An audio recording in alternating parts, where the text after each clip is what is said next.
ஹாய்ப்பா, welcome to Varthini hair oil channel. இன்றைக்கி வந்து ஞாயிற்றுக்கிழமைனால நம்ம வீட்டில் மட்டன் பிரியாணி வைக்கிறோம். நான் எப்படி செய்கிறேன்னு பாருங்கள். ஒரு சில மெத்தடு வித்தியாசமாக இருக்கும். அதை நீங்கள் பார்த்து அது மாதிரி ட்ரை பண்ணி பாருங்கள், ரொம்ப நல்லாயிருக்கும். 1 கிலோ மட்டன் வாங்கியிருக்கோம். வாங்க பார்ப்போம் வீடியோக்குள்ளே.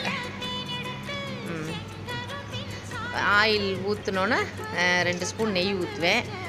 ஊற்றிட்டு பட்டை, கிராம்பு, ஏலக்காய் 3 போட்டு பொரிஞ்சோன்னே முந்திரி பருப்பு லேசாக செவந்ததுக்கப்புறம் வெங்காயத்தை போடுவோம்.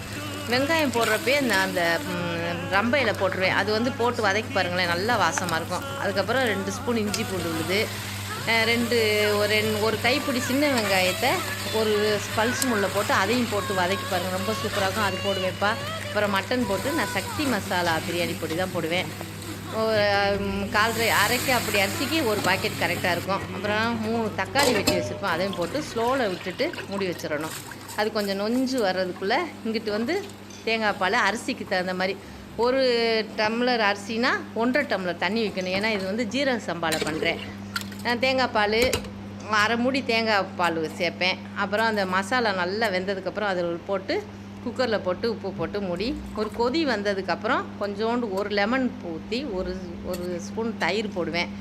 ரொம்ப நல்லாயிருக்கும். அதுக்கப்புறம் கடைசியில் மல்லி இலை, கொத்தமல்லி இதெல்லாம் போட்டு மூடி வச்சுட்டு இறக்குவேன். நான் எப்போயுமே குக்கர்லேயே வதக்க மாட்டேன்ப்பா. எனக்கு குக்கரில் வதக்கிறது கையும் வலிக்கும், ஒரு மாதிரி இதாக இருக்கும். அதனால் சட்டியில் வதக்கி அதில் போடுவேன். அந்த மாதிரி செஞ்சு பாருங்கள். இது தயிர் வெங்காயம், இதுக்கு சைடிஷாக இது தான் செய்வேன். வேறு தால்சா அந்த மாதிரிலாம் செய்ய மாட்டேன். இதுவே ரொம்ப நல்லா இருக்கும். இந்த மாதிரி பிரியாணி நீங்கள் செஞ்சு பாருங்கள், உங்களுக்கு ரொம்ப பிடிக்கும். உங்களுக்கு பிடிச்சிருந்துச்சின்னா எனக்கு சப்ஸ்கிரைப் பண்ணுங்கள். இதே மாதிரி பிரியாணி செஞ்சு பார்த்துட்டு எனக்கு கமெண்ட்டில் சொல்லுங்கள். Okay, thank you.